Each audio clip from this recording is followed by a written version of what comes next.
Alam niyo po guys, tayo po ay nagiging headline na sa ibang bansa at nagiging kahiyahiya na ang ating bayan, lalo na itong kahiyahiyang ginagawa ni VP Sara na dapat humarap siya sa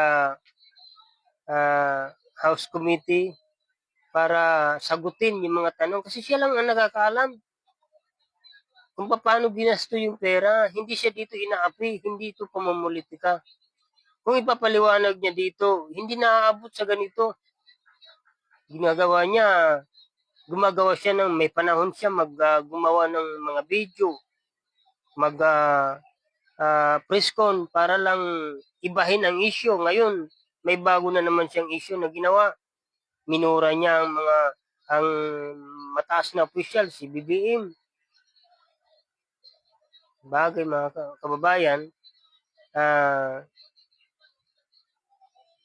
daughter daw like father. Nagiging kahihiyan lang talaga siya dito. Siya lang naman talaga makakasagot sa issue eh.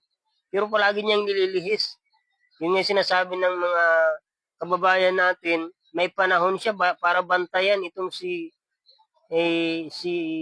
Ate Lopez, yung kanyang chief of staff. Pero pag pinapadalo siya sa hearing para sagutin yung mga kung paano niya ginasto yung pera ng bayan, yung confidential fund na umaabot ng 600 million mahigit.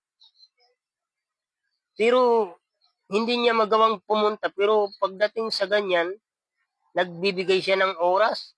Halos babantayan niya ito ng 5 araw hanggang Lunes. Andyan siya sa